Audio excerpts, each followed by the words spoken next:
Kita dalam nama Yesus, firman Tuhan masih mengenai kuasa dalam nama Yesus. Sebab hari Minggu yang lalu kita telah mendengarkan firman Tuhan, di mana dikatakan segala kuasa dan otoritas yang terdapat pada Tuhan Yesus terdapat dalam namanya. Jadi nama Yesus sangat berkuasa, nama di atas segala nama. Nama di mana setiap setan iblis mesti tunduk. Sepanjang kita memakai dalam nama Yesus tersebut dengan iman, tidak merupakan sebut-sebutan saja, tetapi kita mengenal kuasa yang ada di balik nama tersebut. Kalau kita mengerti karena kita terima wahyu dari Tuhan, maka dalam nama Yesus merupakan senjata yang tidak bisa dikalahkan, bahkan merupakan satu senjata yang menghancurkan kuasa musuh. Kuasa itu telah diberikan Tuhan pada gerejanya. Nah, di dalam nama Yesus terdapat segala otoritas, terdapat segala kuasa yang kita butuhkan untuk mematahkan setiap serangan setan, untuk mematahkan tipu daya setan, dan kemudian mengusir setan tersebut dari keluarga kita, dari rumah tangga kita, dari kota kita, dari bangsa kita. Amin, saudara. Dalam nama Yesus. Nah, nama Yesus penuh kuasa, tidak dapat dihancurkan dan tidak dapat berubah. Kalau gereja pertama dahulu memakai dalam nama Yesus, terjadi mujizat, dan mereka mengabarkan Injil dengan cepat, sehingga dalam tempo 300 tahun mereka telah menginjili seluruh dunia. Pelayanan mereka disertai dengan kuasa gaib. Mereka memakai dalam nama Yesus. Hari Minggu kita mendengarkan bagaimana Petrus menyembuhkan seorang yang lumpuh di dalam nama Yesus. Emas dan perak tidak ada padaku, tapi apa yang ada padaku berikan padamu dalam nama Yesus orang Nazaret, bangkit dan berjalan. Lalu dia angkat tangan orang itu bangkit dan berjalan. Saudara, dalam nama Yesus pada zaman Petrus sama kuasanya dengan dalam nama Yesus pada zaman sekarang ini. Belum kehilangan kuasanya, amin. Haleluya. Itu diberikan Tuhan pada gerejanya, kepada saudara dan saya untuk dipakai mengalahkan musuh. Musuh kita pun sama saja. Tidak berubah musuh kita itu, yaitu setan dan iblis. Dan pekerjaan setan dan iblis itu sama saja, hanya versinya sedikit berlainan. Dahulu barangkali nggak ada narkotika, nggak ada obat bius. Nah, sekarang sudah ada. Tapi walau apapun usahanya bisa dipatahkan dalam nama Yesus. Amin. Nah, nama Yesus ini telah menjadi milik saudara, menjadi milik saya secara sah. Bukan tidak sah. Setan yang mengganggu kita dengan cara ilegal, dengan cara tidak sah. Tapi nama Yesus milik saudara secara sah. Oleh sebab itu, biarlah kita menerima wahyu yang bertambah-tambah dari Tuhan mengenai kuasa di dalam nama Yesus. Saya katakan dalam pertemuan yang lewat, pada waktu kita memakai dalam nama Yesus, kita harus melihat Yesus bukan seperti lahir di Bethlehem, bukan melihat dia melayani di Nazaret, ya, Kapernaum dan lain sebagainya, tetapi kita melihat Yesus yang berkata segala kuasa ada padaku, dan aku telah memberikan kuasa itu padamu, supaya engkau memakai kuasaku. Namaku itu mengalahkan setan, karena segala kuasa ada padaku. Aku di atas tahta, aku membacking namaku. Yesus di atas takhta, di sebelah kanan Allah Bapa, di mana kita juga telah didudukkan bersama-sama dengan Yesus. Itulah kedudukan kita, supaya kita mengerti kuasa yang ada pada kita. Sebab Tuhan tidak menghendaki gerejanya lemah-lemah. Tuhan tidak merencanakan gerejanya untuk dikalahkan setan, atau maju dengan terseok-seok, kata orang dunia ini, dengan jatuh bangun. Ya, tidak. Tuhan mengendaki kita bergerak dengan kemenangan. Oleh sebab itu, nama itu dia karuniakannya kepada kita. Ini artinya Yesus telah memberikan kepada kita surat kuasa, otoritas yang resmi untuk menggunakan namanya mengalahkan setan. Dalam Markus 16 ayat 17, saya membacakan, inilah dia surat kuasa tersebut. Markus 16 ayat 17. Tanda-tanda ini akan menyertai orang-orang yang percaya. Mereka akan mengusir setan-setan demi namaku. Mereka akan mengusir setan-setan dalam nama Yesus. Biarlah kita mengenal pekerjaan setan.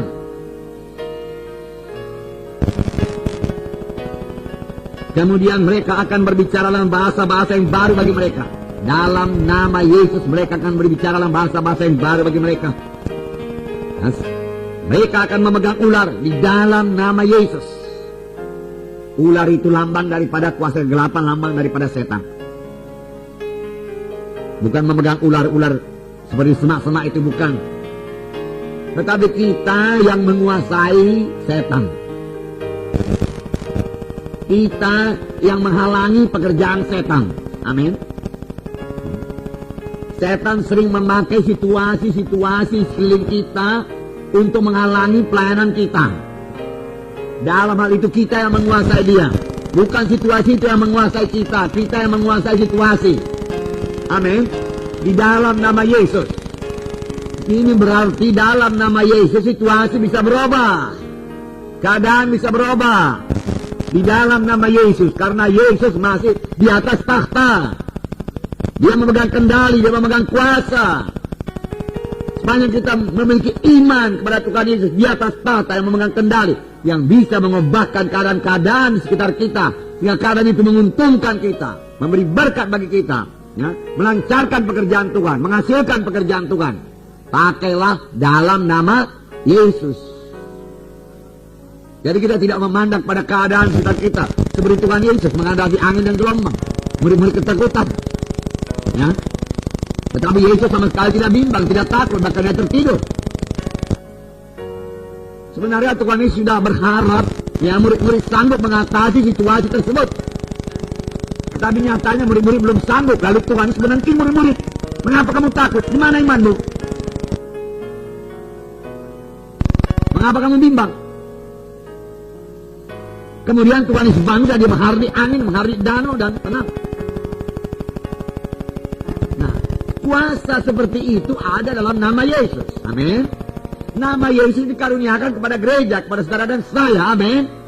Berarti genap apa yang dikatakan Tuhan, pekerjaan yang aku kerjakan akan kamu kerjakan. Begitulah besarnya kuasa yang diberikan kepada kita. Kepada saudara penginjil-penginjil yang berangkat ke kota-kota lain untuk mengabarkan Injil. Itulah dia kuasa dalam nama Yesus.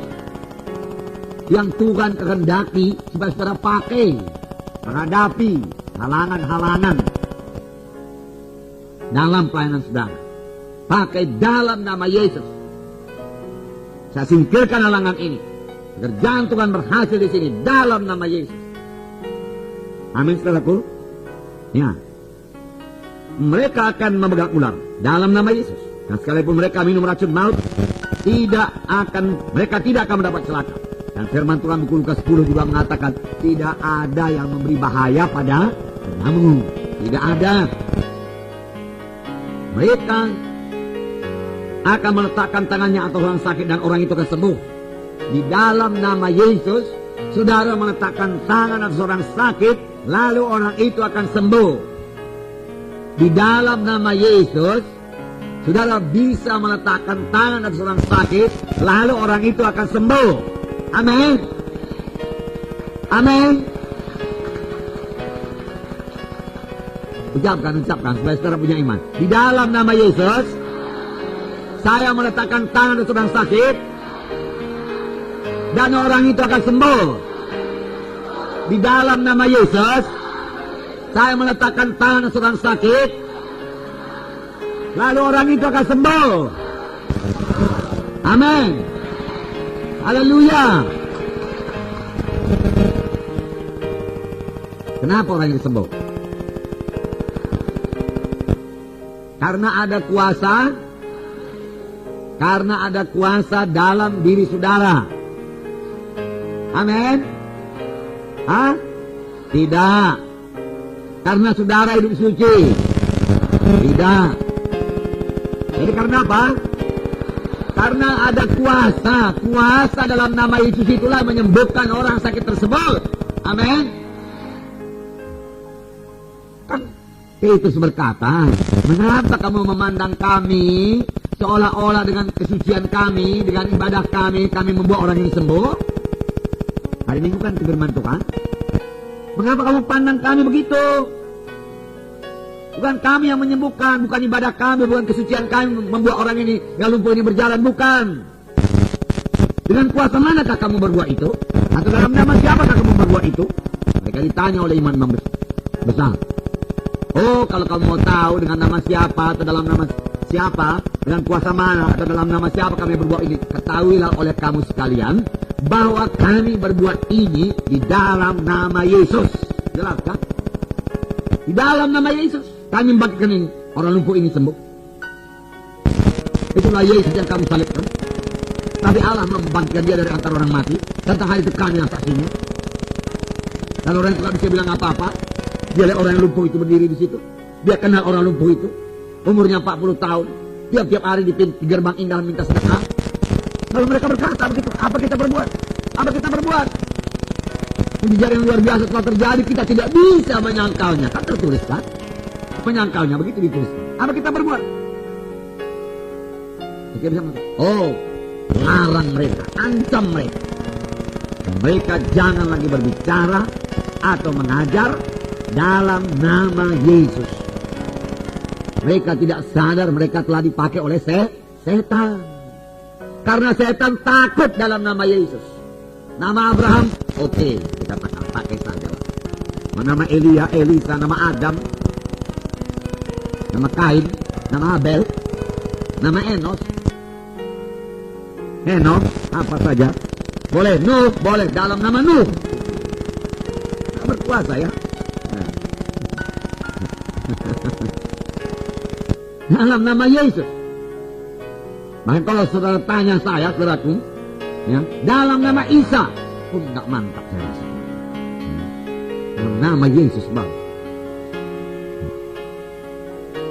Karena hanya ada satu nama, nama di atas segala nama, yaitu nama Yesus yang sudah dikaruniakan kepada saudara. Segala kuasa, segala otoritas ada pada nama tersebut. Dan Tuhan telah memberikannya kepada saudara. Dalam namaku, kamu akan meletakkan tangan atas orang sakit, lalu orang itu akan sembuh. Lalu orang itu akan sembuh. Ini janji Tuhan. Dan dalam pengajaran dasar, atau dasar pengajaran agama Kristen, dikatakan salah satu dasar pengajaran itu peletakan tangan. Walaupun banyak gereja memakai kehilangan berkata, bapak-bapak yang meletakkan tangan kanannya dalam nama Yesus, memberkati kepada dalam nama Yesus, berkati keluar dalam nama Yesus. Firmanku tidak kembali dengan kosong, melainkan dia, firman Tuhan tersebut akan melaksanakan apa yang Tuhan kehendaki. Tuhan berkata. Jadi saya berapa? 55:11. Betul? Kembali kosong. Demikianlah firmanku, dia katakan, yang keluar dari mulutku tidak akan kembali kosong. Yesaya 55:11. Demikianlah firmanku yang keluar dari mulutku, dia tidak akan kembali kepadaku dengan sia-sia, tetapi ia akan melaksanakan apa yang kukehendaki. Ia akan melaksanakan apa yang kukehendaki. Ia itu siapa? Hah? Yesus? Firman Tuhan. Tapi firman Tuhan itu akan melaksanakan apa yang kukehendaki. Amin. Karena ucapkan firman Tuhan, maka firman Tuhan itu yang menjadikannya jadi kenyataan dan akan berhasil dalam apa yang kusuruhkan kepadanya. Apa yang akan berhasil? Firman itu. Tahukah saudara bahwasanya Tuhan ini tidak pernah berdoa buat orang sakit? Tidak pernah. Apakah Petrus berdoa buat orang lumpuh itu, saudaraku? Apakah Petrus berdoa, oh Tuhan kau ngeliat Eneas ini Tuhan, yang lumpuh ini Tuhan? Ada lagi kisah berapa? Kisah 8 barangkali ya. Kita berdoa, Eneas bangkit, angkat tempat tidurmu, berjalan, pulang ke rumahmu. Tuhan Yesus berkata, hai anak kudus, kamu sudah diampuni. Dan orang-orang ribut, siapa pula orang ini yang berkuasa mengampuni dosa? Manakah lebih mudah mengatakan kepada orang lumpuh ini, dosamu sudah diampuni, atau berkata kepadanya, bangkitlah engkau, angkat tempat tidurmu dan berjalan? Tapi supaya kamu ketahui bahwa anak manusia berkuasa mengampuni dosa, lalu Yesus berkata kepada orang lumpuh itu, bangkitlah engkau, angkat tempat tidurmu, pulanglah ke rumahmu. Lalu itu bangkit, angkat tempat tidurnya, pulang ke rumahnya. Yesus tidak berdoa, dia ucapkan firman. Dia ucapkan firman, dan firman itu tidak kembali dengan kosong. Tidak kembali dengan kosong. Firman itu akan melaksanakan maksud Tuhan. Saudara, di minggu yang lalu saya katakan bahwasanya Yesus mengucapkan apa yang dia dengar diucapkan oleh Bapaknya. Aku datang bukan atas kehendakku sendiri. Aku datang melakukan kehendak Bapakku. Apa yang kukatakan kepadamu bukan daripadaku, daripada Bapakku kuucapkan. Makanya perkataan Tuhan Yesus berkuasa, dan orang-orang berkata, heran sekali orang ini. Dia mengajar tidak seperti ahli Taurat. Dia mengajar dengan kuasa. Karena dia ucapkan firman Tuhan. Dan firman Tuhan tidak kembali dengan sia-sia. Firman Tuhan belum kehilangan kuasanya dari dahulu sampai sekarang. Tidak berubah. Karena firman itulah yang menjelma menjadi manusia. Dan Yesus berkata, dan pada waktu Allah berkata, jadilah terang, jadi terang. Dia ucapkan firman. Tidak pernah Tuhan Yesus berdoa orang sakit. Dia ucapkan. Dia usirkan setan. Aku perintahkan engkau, legion, keluar daripadanya. 2000 setan keluar. Pada waktu dia menghadapi mak mentua Petrus yang demam, dia berdoa, Bapak, kasihan kalau mak mentua Petrus ini, Bapak demamnya tinggi kali, Bapak nanti dia stay pula, Bapak. Tolong Bapak. Enggak. Firman Tuhan berkata, dia menghardik demam. Demam. Kalau sekarang, demam dalam nama Yesus, tinggalkan orang ini. Dalam nama Yesus. Berani saudara. Lalu mereka akan meletakkan tangan orang sakit dan orang itu akan sembuh. Maka redalah, maka sembuhlah demamnya. Betul? Betul. Jadi pada anak-anak kecil, anak kecil demam, katakan aja sama ibunya, saya meletakkan tangan bu ya, anak ibu sembuh sekarang ya, dalam nama Yesus ya, ibu percaya kan? Firman Tuhan berkata, orang percaya meletakkan tangan orang sakit, orang itu sembuh. Saya orang percaya bu, saya pemimpin KKS bu. Saya akan meletakkan tangan. Ya.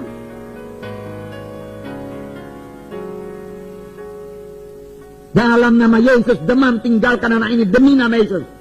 Demamnya reda dalam nama Yesus, sembuh dalam nama Yesus. Sekarang sembuh dalam nama Yesus.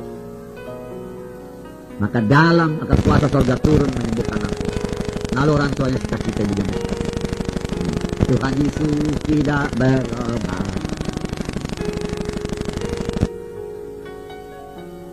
Lalu di luar dia cerita. Luar biasa kuasa Tuhan. Tangan di rumah siapa itu? Akan kumpul sejak hari Rabu. Anakku demam, panas. Letakkannya tangan yang sembuh anakku. Luar biasa pemimpin kakak situ.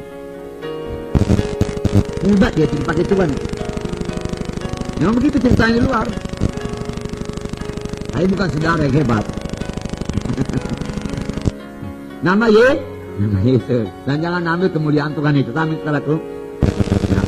Kalau saudara merasa diri saudara hebat, jalankan terus lah. Enggak akan berapa lama tahan itu, saudaraku. Sembuhkan orang sakit. Tuhan Yesus berkata waktu dia mengutus murid-murid, kabarkan Injil, sembuhkan orang sakit. Sembuhkan orang sakit. Bagaimana melakukannya? Di dalam nama Yesus. Nah, Matius 28. Matius 28.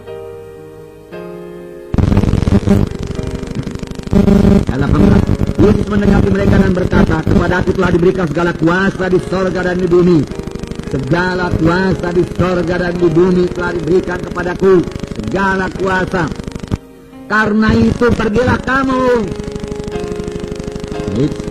Mengutus murid-murid. Sebenarnya Yesus memberikan surat kuasa. Segala kuasa ada padaku di sorga, di bumi. Ada padaku. Aku memberikan kuasa itu padamu. Di dalam namaku. Pergilah kamu. Pergilah kamu. Jadikanlah sekalian bangsa muridku. Dan baptislah mereka dalam nama Bapa, Anak, dan Roh Kudus. Dan ajarlah mereka melakukan segala sesuatu yang telah kuperintahkan kepadamu. Dan ketahuilah. Dan ketahuilah. Dan camkanlah. Amin, saudara. Camkanlah. Aku menyertai kamu senantiasa sampai kepada akhir zaman. Amin. Maka di dalam nama Yesus saya ini pun sekarang ini, saudaraku hamba Tuhan yang kecil ini, disertai oleh Tuhan Yesus. Amin. Saudara juga demikian. Saya tidak akan pergi ke desa-desa dari dahulu sampai sekarang kalau Tuhan Yesus tidak menyertai. Saya tidak akan melayani kalau Tuhan Yesus tidak menyertai. Dan memang Tuhan Yesus menyertai. Dia yang berjanji, bukan saya yang berjanji. Nah, saya yang berjanji, memang saya pun tidak punya bohong. Tapi Tuhan Yesus tidak bisa bohong. Jadi pasti dia menyertai. Amin. Yakinlah itu, saudara. Pasti dia menyertai. Sadari kehadirannya. Dan praktekkan dalam nama Yesus. Dan terima kuasa dalam nama Yesus. Untuk melaksanakan pekerjaan Tuhan. Lalu terjadi kesembuhan. Yang terikat bebas. Dengan demikian jiwa-jiwa akan datang, jiwa-jiwa akan datang, jiwa-jiwa akan datang. Kalau jiwa-jiwa sembuh dalam KKS saudara, jiwa-jiwa akan datang kepada KKS saudara. Amin. Jiwa-jiwa berubah dalam KKS saudara, maka jiwa-jiwa yang lain akan datang. Jiwa-jiwa keberkatan dalam KKS saudara, jiwa-jiwa yang lain akan datang. Anak-anak dalam KKS saudara berhasil dalam studinya, dalam menghadapi persoalannya, dalam pekerjaan yang diberkati Tuhan, maka jiwa-jiwa akan datang, orang lain akan datang. Sedangkan kedukun ayo orang datang. Dukun orang datang minta berkat kepada gereja Tuhan. Berkat sudah sangat luar biasa disediakan Tuhan. Amin. Luar.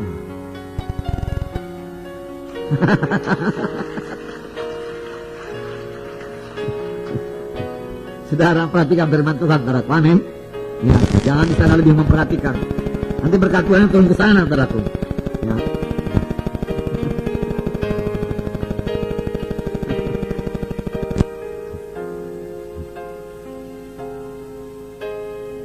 Ya, haleluya. Ya, dia lihat itu dari lensa itu, saudara. Apa lensa itu saya nggak dialamin. Kalau dialamin dari sini, ambil dari sini. Ambil dari sini bisa. Kelihatan. Ya.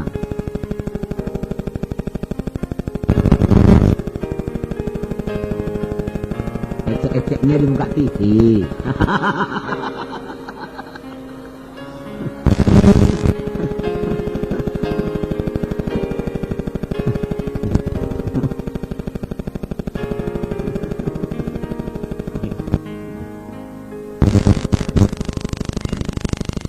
jelas.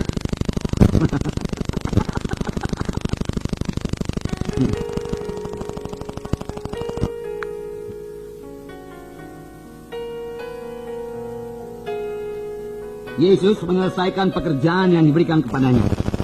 Ia menghancurkan pekerjaan iblis, sudah menghancurkan pekerjaan setan. Melalui ketaatannya sampai pada kematian, ia menghancurkan setan dan melucuti kuasanya atas kita. Jadi rupanya karena Yesus taat, kuasa Tuhan mengalir, kuasa Bapaknya mengalir dalam pelayanannya. Amin. Ini membuka rahasia kepada kita.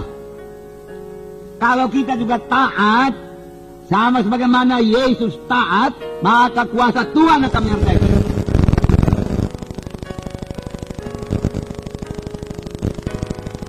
Di dalam Yohanes 6 banyak kali dikatakan bagaimana Tuhan Yesus melaksanakan kehendak Bapaknya. Yohanes 6 ayat 38. Sebab aku telah bukan untuk melakukan kehendakku, tapi untuk melakukan kehendak Dia yang telah mengutus aku. Ini kata Yesus. Biarlah kita juga dapat berkata, sebab aku melayani bukan untuk melakukan kehendakku, tapi melakukan kehendak Yesus yang mengutus aku. Amin. Benarkah saudara diutus oleh Tuhan Yesus? Paling tidak saudara diutus oleh Tuhan menjadi saksi, menjadi terang. Semua kita ini sudah diutus oleh Tuhan Yesus. Amin.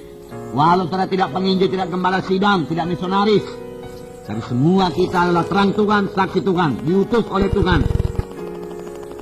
Semua kita tidak bimbang bahwasanya kita adalah anak-anak Allah. Itulah strategi yang dipakai Yesus untuk mengalahkan setan. Yohanes 8 ayat 28. Bagaimana taatnya Tuhan Yesus. Yohanes pasal 8 ayat 28. Maka kata Yesus, apabila kamu telah meninggikan anak manusia, barulah kamu tahu bahwa akulah Dia. Dan bahwa aku tidak berbuat apa-apa dari diriku sendiri, tapi aku berbicara tentang hal-hal sebagaimana diajarkan Bapa kepadaku. Aku berbicara tentang hal-hal yang diajarkan Bapa kepadaku. Ayat 38. Apa yang kulihat pada Bapa, itulah yang kukatakan. Dan demikian juga kamu perbuat tentang apa yang kamu dengar dari Bapamu.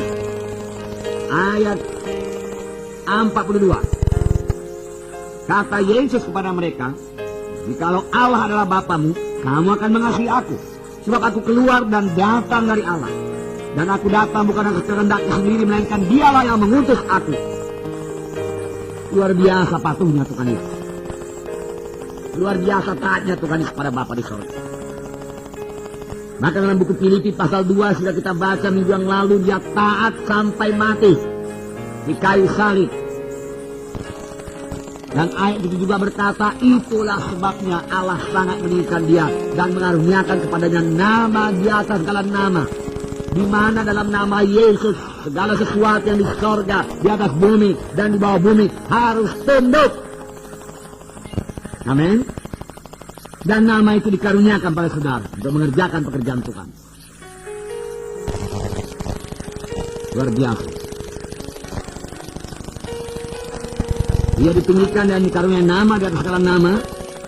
Dan sebelum dia naik ke sorga, ia memberikan nama itu kepada gereja.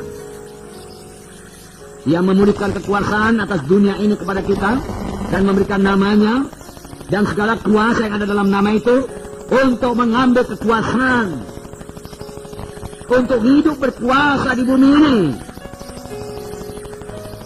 Ini maksud Tuhan memberikan namanya kepada gerejanya, supaya gerejanya berkuasa di bumi ini.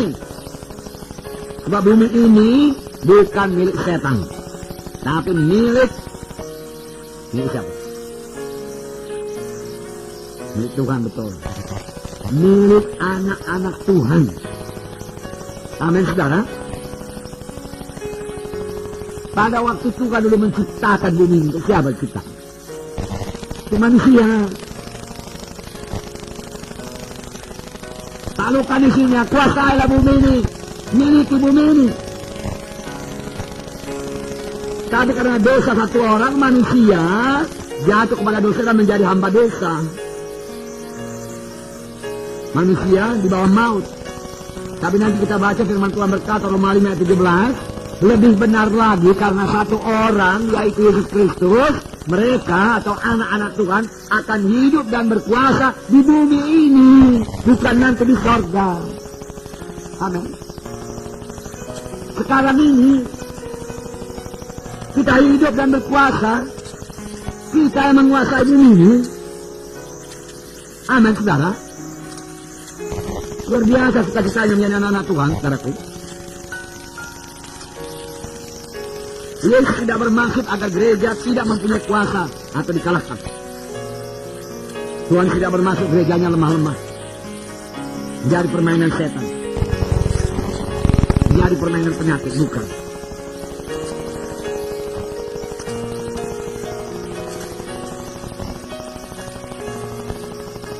Dia bermaksud agar gereja memerintah dan berkuasa bersama dengannya melalui kuasa yang sudah diletakkan di dalam namanya. Rasul Paulus berkata kepada orang Kristen di Roma 5 ayat 17. Roma 5 ayat 17. Sebab jika oleh dosa satu orang maut telah berkuasa oleh satu orang itu, maka lebih benar lagi satu orang itu, yaitu Yesus Kristus. Karena Yesus Kristus, saudara, akan hidup dan berkuasa. Karena satu orang, yaitu Adam, maut berkuasa atas saudara. Kita semua mengakui kebenaran ini. Dahulu kita mati oleh sebab kesalahan dan dosa. Mati rohani. Ini keadaan kita dahulu. Benar? Betul? Maka lebih benar lagi, sesudah kita selamat, kita akan memerintah dan berkuasa. Oleh karena satu orang itu, yaitu Yesus Kristus, akan hidup dan berkuasa. Amin. Bukan penyakit yang menguasai kita, kita menguasai dia. Amin. Bukan setan yang menguasai kita, kita menguasai dia. Bukan keadaan dunia ini yang menguasai kita, kita menguasai dia. Tadi kita sangat bersyukur kepada Tuhan. Memang bukan oleh doa kita saja, tapi kita juga telah berdoa dalam nama Yesus. Supaya semua perusuhan tidak bisa berkutik selama pemilu dalam nama Yesus. Bukankah begitu, saudaraku? Ya. Beberapa orang berdoa semalaman di sini, juga di Medan Kota, saudaraku. Berikan topik doanya.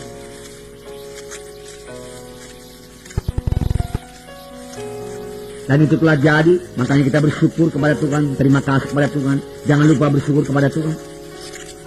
Setelah Tuhan mendengar dan menjawab doa kita, dan itu menambahi pengertian kita dan iman kita. Benar apa kata Maurice Rowe, itu nasib daripada bangsa kita terletak dalam tangan kita. Kita yang berdoa supaya Tuhan memberikan kepada negara kita ini pemerintahan yang baik. Sehingga seperti dalam buku Timotius dikatakan kita boleh beribadah dengan aman dan tentram. Supaya kita boleh mengabarkan Injil seluruh Nusantara, Republik Indonesia ini. Dan mendirikan tempat-tempat ibadah. Amin, saudara. Injil diberitakan seluruh Indonesia. Jangan lupa ini kalau saudara berdoa. Sampaikan doa saudara tersebut di dalam nama Yesus. Maka kuasa surga akan bergerak untuk menyampaikan, untuk menggenapkan apa yang saudara minta tersebut, karena saudara telah memintanya di dalam nama Yesus.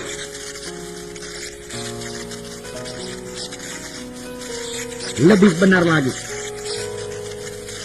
kita akan hidup dan berkuasa. Nah, Kristus tidak hanya berjanji bahwa setiap orang yang menang akan memerintah dan berkuasa atas dunia ini pada suatu hari nanti bersama dengan dia selama 1000 tahun. Bukan nanti kita hidup dan berkuasa, bukan pada zaman 1000 tahun nanti kita hidup dan berkuasa, karena pada zaman 1000 tahun setan juga diikat 1000 tahun lamanya.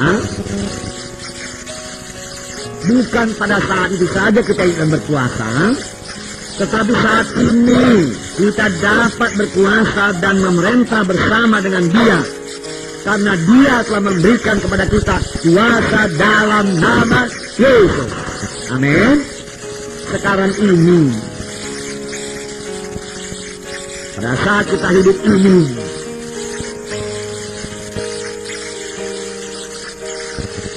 kita tidak menunggu untuk dibebaskan dari tangan setan. Kita telah dibebaskan.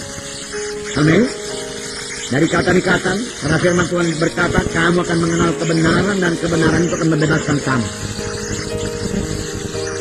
Jikalau anak membebaskan kamu, barulah kamu bebas dengan sesungguhnya. Jadi, kamu akan beroleh kuasa kelak apabila Roh Kudus turun ke atas kamu dan menjadi saksi bagiku Yerusalem, Yudea, Samaria sehingga sampai ke ujung bumi. Sekarang ini, amin. Sudah ada kuasa, beroleh kuasa. Ada kuasa dalam nama itu, ada kuasa urapan Roh Kudus. Itu menjadi saksi itu kan. Nah, kita tidak menunggu untuk menjadi ahli waris Allah, tetapi bersama dengan Yesus kita adalah ahli warisnya saat ini. Galatia 4 ayat 7. Galatia pasal 4 ayat 7. Galatia 4 ayat 7. Jadi kamu bukan lagi hamba, melainkan anak. Jikalau kamu anak, maka kamu adalah ahli waris oleh Allah. Benarkah kita anak-anak Allah?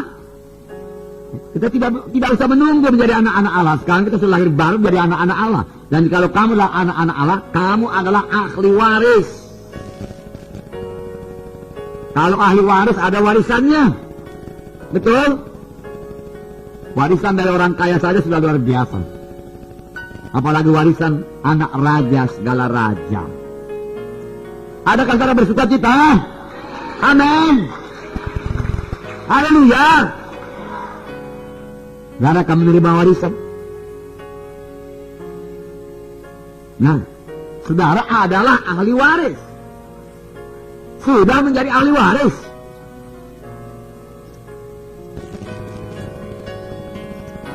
Kita tidak menunggu untuk didudukkan bersama dengan Kristus di tempat-tempat tinggi. Kita sedang duduk bersama dengan Dia sekarang.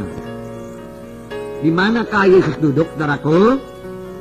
Sebelah kanan adalah Bapa di sorga, dan kita didudukkan bersama-sama dengan Yesus. Itulah kedudukan kita, kedudukan kuasa. Supaya kita tahu kedudukan kita. Efesus 2:6. Saya bacakan. Dan di dalam Kristus Yesus, Ia telah membangkitkan kita juga dan memberikan tempat bersama-sama dengan Dia di sorga.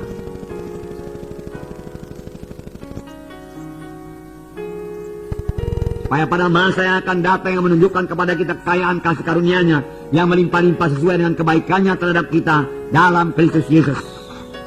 Dalam Kristus Yesus kita juga sudah diberikan tempat bersama-sama dengan Dia di sorga. Nah, inilah dia kedudukan kita. Inilah dia kuasa yang diberikan kepada kita. Setan telah beroperasi secara tidak sah. Yang dikatakan tidak sah, setan kau meletakkan penyakit atasku. Tidak, ini milik Yesus. Tidak sah, setan kau meletakkan penyakit atas anakku. Tidak bisa.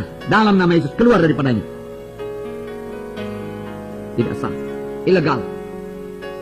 Itu sebabnya kita harus bertindak dalam nama Yesus. Biar kita tanggap ini, saudara. Tanggap. Supaya dengan cepat kita bertindak dalam nama Yesus. Dan merusakkan pekerjaan setan.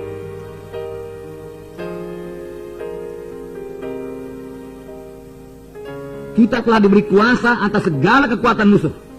Dan tidak ada satupun yang lebih bahaya kepadamu. Lukas 10. Ya? Kita telah diberi kuasa atas segala kekuatan musuh. Dan tidak ada yang lebih bahaya kepadamu. Itu dikatakan oleh Tuhan kepada murid-muridnya yang memberi laporan kepada Tuhan Yesus. Di mana dia berkata, Tuhan, setan-setan juga takluk kepada kami dalam nama-Mu.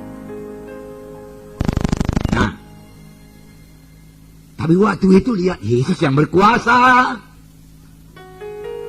Lihat Yesus yang menyertai saudara. Lihat Yesus yang mulia. Nah,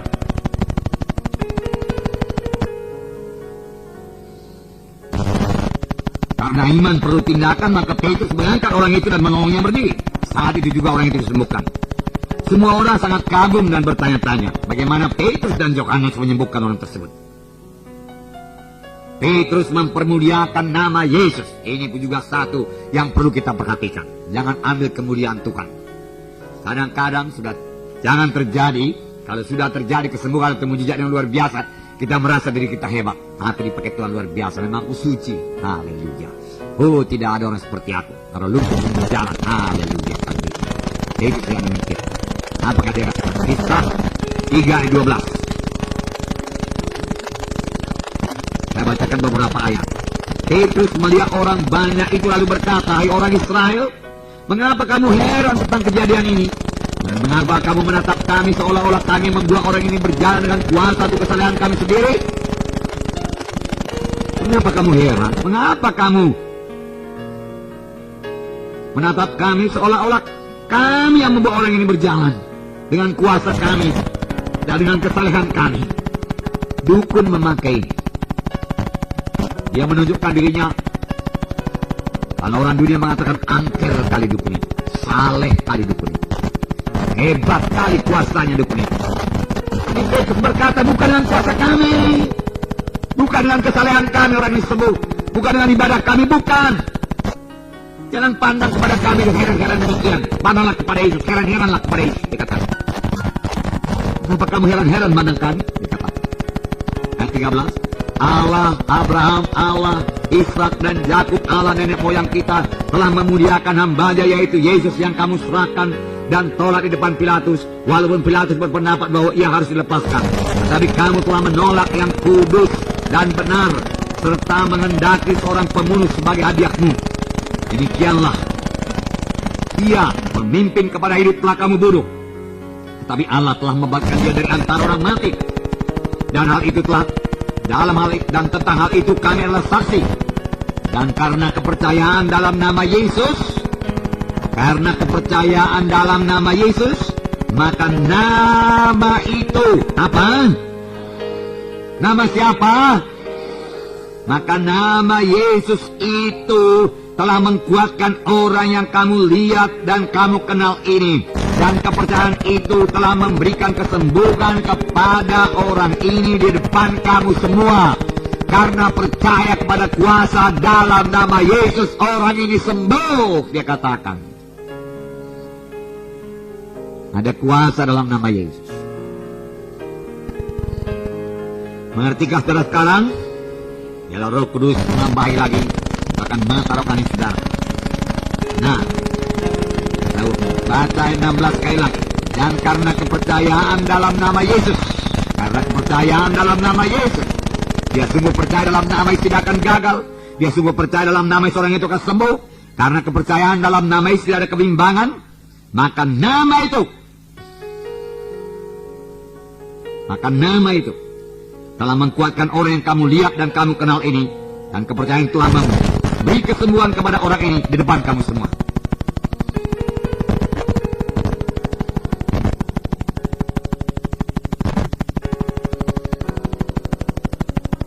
Paulus berkata bahwa nama Yesus telah mengkuatkan orang ini. Itu sebabnya setan sangat takut kepada nama Yesus. Ia tahu ada kuasa dalam nama Yesus. Dan ia tahu ia harus tunduk dalam nama Yesus. Ia tahu ia harus mematuhi perintah kita yang kita sampaikan dalam nama Yesus. Setan tahu. Oleh sebab itu ia sangat takut kepada nama Yesus. Biarlah kita juga tahu bahwa setan harus tunduk dalam nama Yesus. Biarlah kita yakin sepenuhnya bahwa setan harus mundur dalam nama Yesus, angkat kaki dalam nama Yesus. Karena itu nama di atas segala nama, nama yang berkuasa di bumi ini, di mana saudara dan saya hidup. Amin. Nah, oleh sebab itu dengarkan. Setan bekerja melalui imam-imam dan orang-orang Saduki, supaya Petrus dan murid-muridnya jangan lagi menggunakan nama Yesus. Nama lain boleh dikatakan, tapi janganlah bicara dalam nama Yesus. Imam-imam tidak sadar dia dipakai setan. Pemimpin-pemimpin agama pada saat itu dia tidak sadar sudah dipakai setan karena melarang Petrus, melarang orang percaya memakai dalam nama Yesus untuk mengusirkan setan, untuk menyembuhkan penyakit, untuk membangkitkan orang mati. biarlah kita kenal kuasa dalam nama Yesus, supaya satu kali kelak kita membangkitkan orang mati dalam nama Yesus. Amin.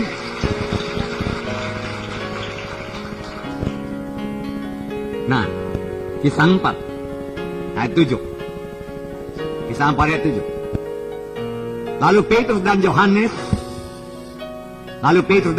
dihadapkan kepada sidang itu dan mulai diperiksa dengan pertanyaan ini. Dengan kuasa manakah Allah, atau dalam nama siapa kamu bertindak demikian? Bahkan imam-imam mengerti kuasa itu sama dengan nama. Nama itu berkuasa. Oleh sebab itu, dengan nama siapa kamu berbuat ini? Dengan kuasa siapa atau dengan nama siapa? Maka jawab Petrus penuh dengan Roh Kudus. Rupanya Petrus melaksanakannya dengan penuh dengan Roh Kudus, dengan banyak berdoa. Dia berada dalam urapan Tuhan, dalam pimpinan Tuhan. Dia tahu apa yang dia perbuat. Maka jawab Petrus penuh dengan Roh Kudus, hai pemimpin umat dan tua-tua, jika sekarang kami harus diperiksa karena satu kebajikan pada seorang sakit dan harus menerangkan dengan kuasa manakah orang itu disembuhkan, maka ketahuilah oleh kamu sekalian, oleh seluruh umat Israel, bahwa dalam nama Yesus Kristus orang Nazaret yang telah kamu salibkan, tetapi yang telah dibangkitkan Allah dari antara orang mati, bahwa oleh karena nama Yesus itulah orang ini berdiri dengan sehat sekarang di depan kamu. Jelas, tidak ada disembunyikan. Rahasia dibukakan di sini. Kamu tanya dengan kuasa manakah kami berbuat mujizat itu? Dengan kuasa manakah orang itu sehat dan kuat dan berjalan? Ketahuilah oleh kamu sekalian, oleh seluruh Israel, bahwa dalam nama Yesus Kristus orang Nazaret yang kamu salibkan tapi dibangkitkan Allah dari orang mati, dari antara orang mati, bahwa oleh karena Yesus itulah, karena nama itulah, orang ini dengan sehat sekarang berdiri di muka kamu. Karena nama Yesus. Karena ada kuasa dalam nama Yesus. Dan Petrus menambahi lagi.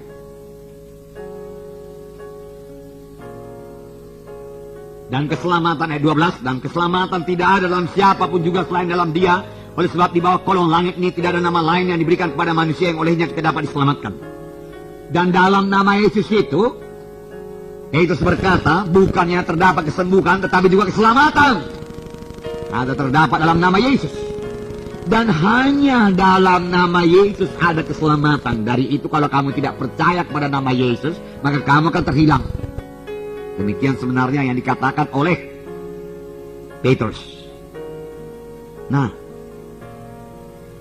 imam-imam jadi geger. Dia tidak sadar dia dipakai setan. Apakah yang mereka perbuat? Dalam ayat 14 dikatakan, tindakan apakah yang harus kita ambil terhadap orang-orang ini? Sebab telah nyata kepada semua orang, telah nyata kepada semua penduduk Yerusalem bahwa mereka telah mengadakan suatu mujizat yang menyolok, dan kita tidak dapat menyangkalnya. Orang yang lumpuh itu berdiri di situ, muka dengan imam-imam mengenal dia karena 40 tahun lamanya dia lumpuh dan selalu minta sedekah di pintu bait elok, gerbang indah. Kita tidak dapat menyangkalnya, dia katakan. Itu betul-betul kuasa Tuhan. Kita tidak bisa menyangkalnya. Apa kita berbuat sekarang? Mereka geger. Mereka tertipu. Ayat 17. Tetapi supaya hal itu jangan makin tersiar, jangan makin luas tersiar di antara orang banyak, baiklah kita mengancam dan melarang mereka. Apa yang dia larang? Supaya mereka jangan berbicara lagi dengan siapapun dalam nama itu. Takut dia. Sebenarnya setan yang takut. Dan setan memakai imam-imam, pemimpin-pemimpin agama waktu itu. Demikian tertulis dalam Alkitab. Apa yang mereka perbuat? Ayat 18. Dan setelah keduanya disuruh masuk, mereka diperintahkan supaya sama sekali jangan berbicara atau mengajar lagi dalam nama Yesus. Ya Allah, jangan lagi kamu mengajar dalam nama Yesus. Yang sudah-sudahlah. Jangan berdoa dalam nama Yesus. Jangan sembuhkan orang sakit dalam nama Yesus. Biarkan mereka itu sakit. Kata pemimpin-pemimpin agama ini. Mereka tidak sadar mereka telah dipakai oleh setan. Jangan usir setan dalam nama Yesus. Adalah tanda orang percaya mengusir setan dalam nama Yesus. Beberapa pendeta pernah melarang saya untuk jangan mengusir setan dalam nama Yesus.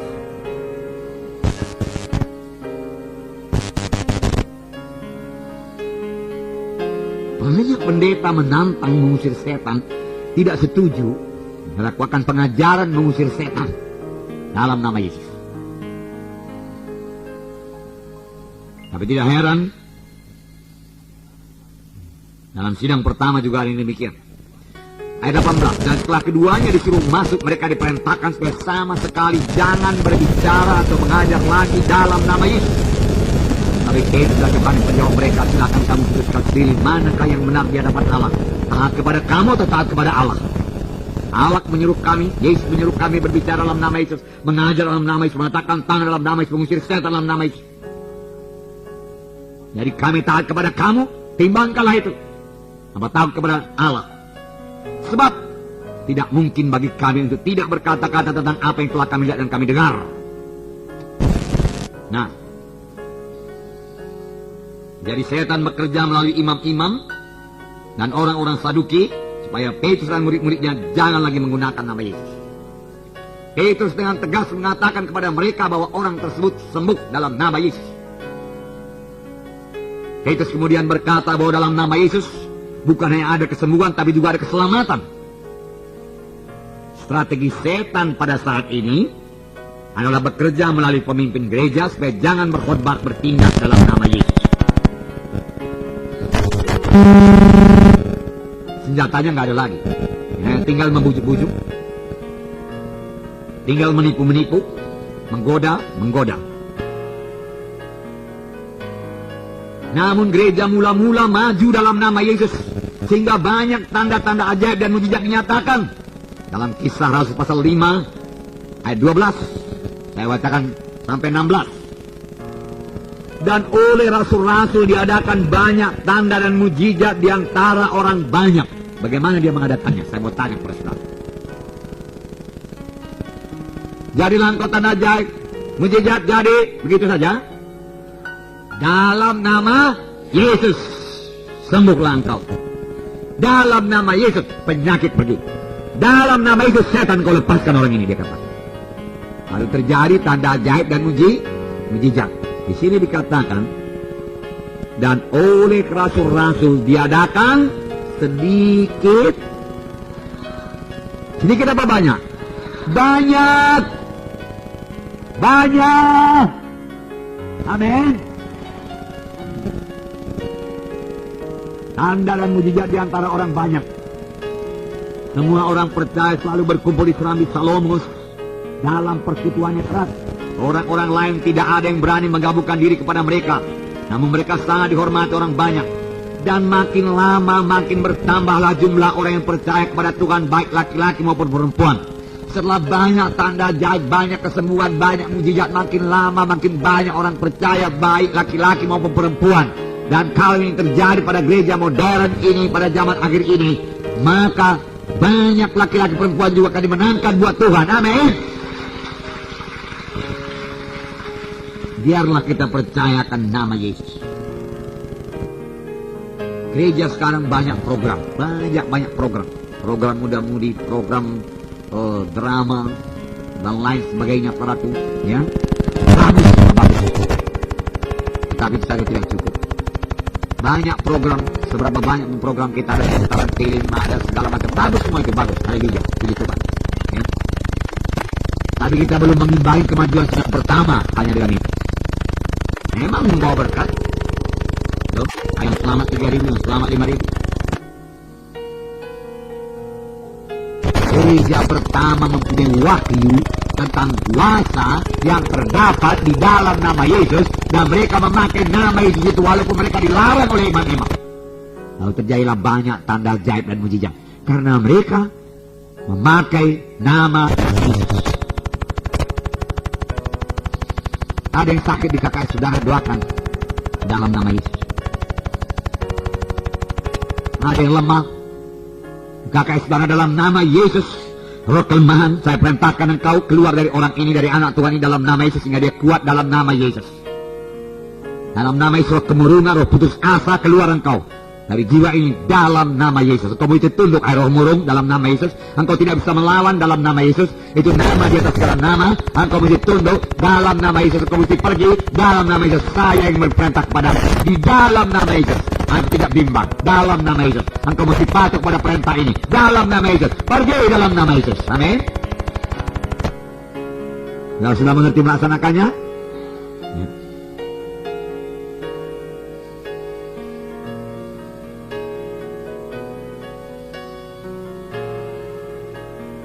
Saya memandang kepada Yesus yang berkuasa, segala kuasa ada padaku.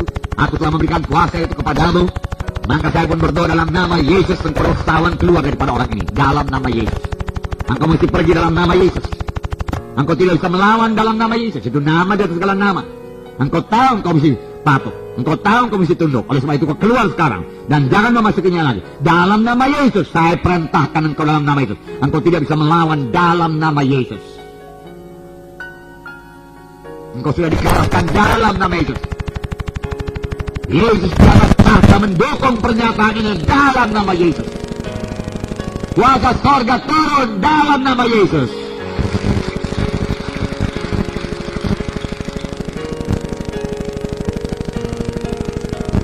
Sudah mengerti berdoa orang sakit? Haleluya. Semua orang sakit dalam kaki sudah sembuh. Amin. Haleluya. Haleluya. Nah, dan makin lama makin bertambahlah jumlah orang yang percaya kepada Tuhan, baik laki-laki maupun perempuan. Bahkan mereka membawa orang-orang sakit keluar ke jalan raya dan membaringkannya di atas balai-balai dan tilam, supaya apabila Petrus lewat, tidak-tidaknya bayangannya mengenai salah seorang dari mereka. Sama seperti pada waktu Yesus. Dan juga orang banyak dari kota-kota di sekitar Yerusalem. Orang banyak dari kota-kota sekitar Yerusalem. Jalan kaki mereka itu waktu itu, ya. Kalau sekarang ini, saudaraku, kalau sekitar Medan, saudaraku, bukan hanya Tanjung Merawa, Lubuk Pakam, Pancur Batu, Binjai, Belawan. Bukan hanya itu. Kalau bilang sekitar Medan yang termasuk Siantara, Tarutung, Borong-Borong, saudara, Kisaran, Tanjung Balai, Tanjung Langkat sana, saudaraku, oh semua datang. Bisakah mereka datang? Bisa kalau mujizat terjadi terus menerus.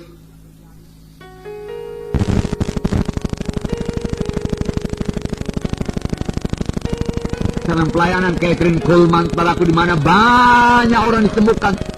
Kebaktian mulai jam 6 sore, jam 12 siang orang sudah antri di muka pintu masuk. Dia menunggu 6 jam karena takut kehabisan tempat duduk. Kan saudara baca dalam buku Benny Hinn, kan? Waktu pintu dibuka, orang berlari sebagai lomba lari 100 meter untuk mencari tempat duduk.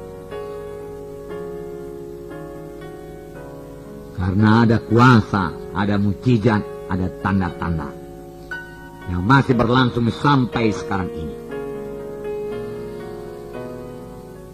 Walau banyak orang berkata mukjizat hanya milik gereja pertama sekarang saja, sekarang mukjizat tidak berlangsung lagi, jangan percaya. Itulah tipu daya setan.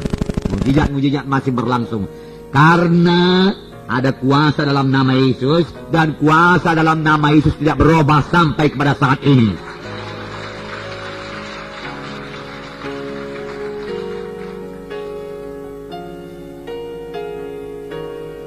Nah, ada yang menghadapi masalah keuangan. Banyak orang menyiksa dirinya dengan berpikir berjam-jam mengenai bagaimana mengatasi masalah keuangan.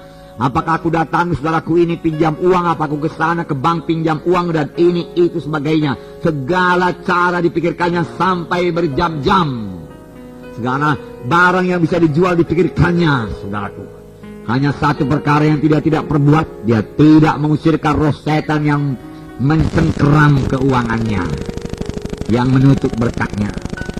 Ya, seharusnya dia harus berdoa, hai setan, lepaskan cengkeramanmu atas berkat Tuhan yang sudah Tuhan berikan kepadaku, karena aku bukanlah orang yang dibawa kutuk, aku dibawa berkat Abraham. Aku sudah memberikan korbanku, maka Tuhan pasti memberkati aku.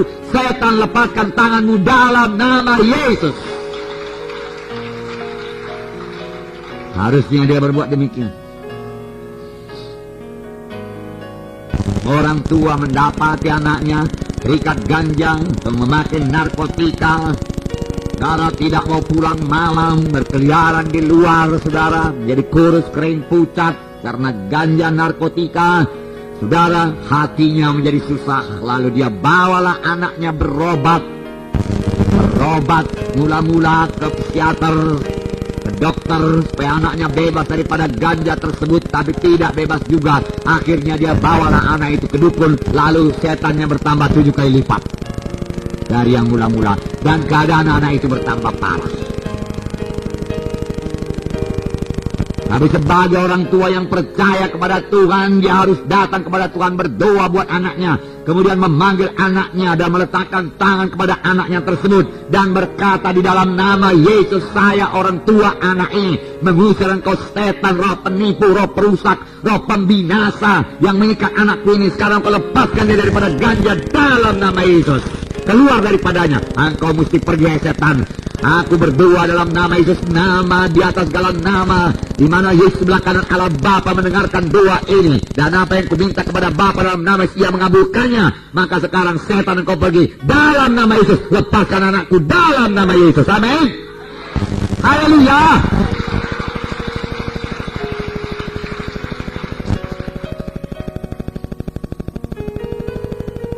Nah, puji Tuhan, karena sudah mengerti. Puji Tuhan.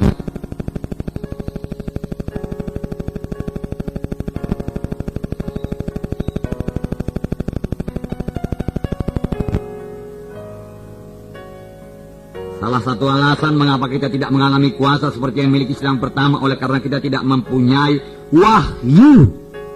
Ada wahyunya itu. Kalau saudara sudah dapat lembaran, ada wahyu mengenai kuasa dalam nama Yesus.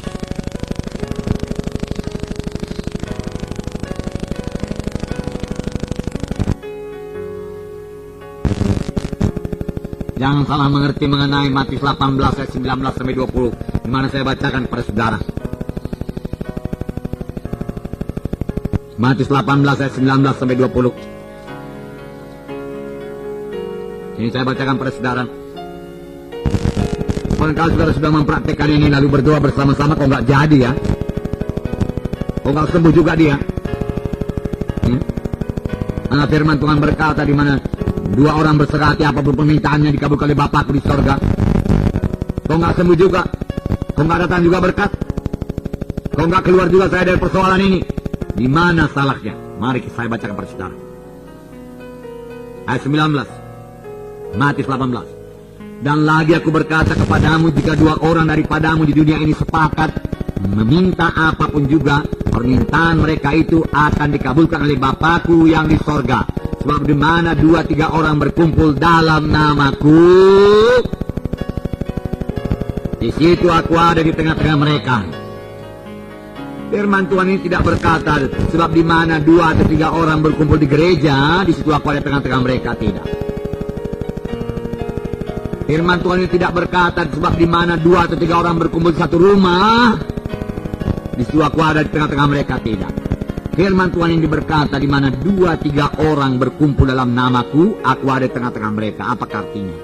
Di mana 2-3 orang berkumpul dalam nama Yesus, di mana 2-3 orang sungguh-sungguh percaya, yakin bahwasanya ada kuasa dalam nama Yesus. Dan kalau mereka meminta sesuatu kepada Bapa dalam nama Yesus, dalam nama Yesus ada kuasa, dia memiliki wahyu tentang kuasa dalam nama Yesus, tidak akan sia-sia. Maka aku di tengah-tengah mereka, dan apapun juga permintaan mereka itu akan dikabulkan oleh Bapakku yang di sorga. Amin. Kalau begitu, kalau ada yang sakit di antara saudara, saudara sudah berdoa sendiri dalam nama Yesus, belum juga sembuh, pandai saudara seiman. Saudaraku, betulkah saudara percaya ada kuasa dalam nama Yesus? Saya percaya. Betulkah saudara percaya Yesus sebelah kanan Allah Bapa di surga sekarang duduk di atas takhta? Tahtanya menjulang tinggi ke langit sama sebagaimana dikatakan oleh Nabi Yesaya, dan ujung jubahnya memenuhi rumah kebaktian. Baik Allah, saya percaya. Firman Tuhan berkata, jika kamu minta sesuatu kepada Bapa dalam nama Yesus, aku mengabulkannya. Percayakah kamu saudaraku? Aku percaya. Maka sekarang kita berdua sudah bersepakat di dalam nama Yesus. Kita berkumpul dalam nama Yesus. Dan saya percaya Yesus ada di sini. Percayakah saudara Yesus ada di sini? Saya percaya Yesus ada di sini. Dan dia berkata, barang apa pun yang kita minta kepada Yesus, mengabulkannya. Oleh sebab itu, inilah permintaan saya. Saya minta kamu berdoa buat saya. Karena saya ada persoalan dengan penyakit rematik saya. Beberapa hari ini saya diganggu oleh rematik. Oleh sebab itu, mari kita bersepakat berdoa dengan memakai nama Yesus.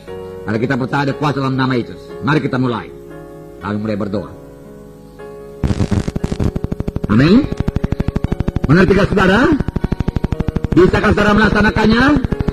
Dapatkah saudara mempraktekannya? Jangan malu. Amin.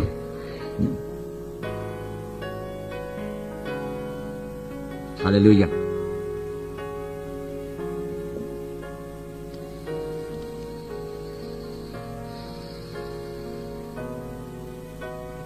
Puji Tuhan.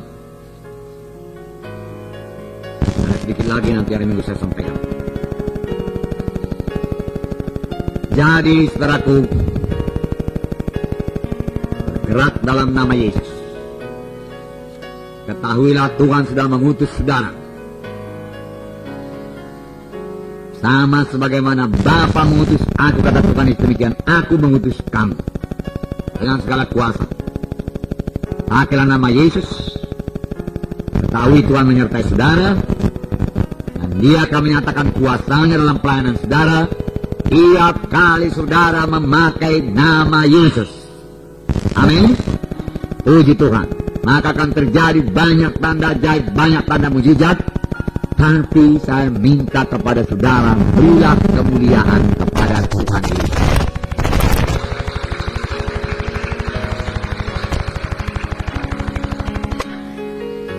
Satu perkara lagi. Katakan, Yesus merendahkan dirinya dan taat sampai kepada maut. Dan dia memiliki nama di atas segala nama. Saudaraku, nama Yesus hanya berkuasa kepada anak-anak Tuhan yang patuh kepada Tuhan. Dan patuh kepada pemimpin-pemimpinmu, dikatakan dalam Ibrani 13 ayat 17 di dalam gereja. Patuh kepada pemimpin-pemimpin dalam tubuh Kristus, supaya jangan sebagaimana anak-anak imam Sekewa yang sama sekali tidak punya tudungan. Dan setan membelasah dia, dan dia lari. Firman Tuhan berkata dia lari dengan bertelanjang. Lalu setan merobek pakaiannya. Jangan keluar dari tudungan tubuh Kristus. Kalau saudara mau mengusir setan dengan berhasil, ingat, kepala jemaat yaitu Tuhan Yesus. Saudara keluar dari jemaat, siapa tuduhan saudara? Di mana perlindungan saudara? Bahkan karunia Roh Kudus diberikan Tuhan kepada gereja untuk kepentingan bersama, bukan untuk membesarkan diri, menyatakan diri hebat. Nah,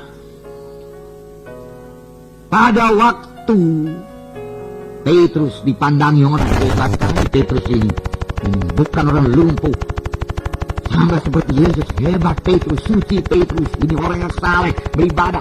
Petrus berkata, jangan pandang demikian kepada kami, seolah-olah dengan ibadah kami, kesalehan kami, kekuatan ibadah kami, kesucian kami orang ini sembuh. Jangan, bukan. Orang ini sembuh bukan karena kami, bukan karena kuasa kami, tapi orang ini sembuh karena nama Yesus. Dia katakan, Allah mempermuliakan anaknya Yesus Kristus. sedikit pun Petrus tidak mengambil kemuliaan. Lalu Petrus berjalan terus dalam kuasa Tuhan. Dia diizinkan Tuhan terus memakai nama Yesus. Nama Yesus yang diucapkan Petrus tetap berkuasa. Amin, saudara.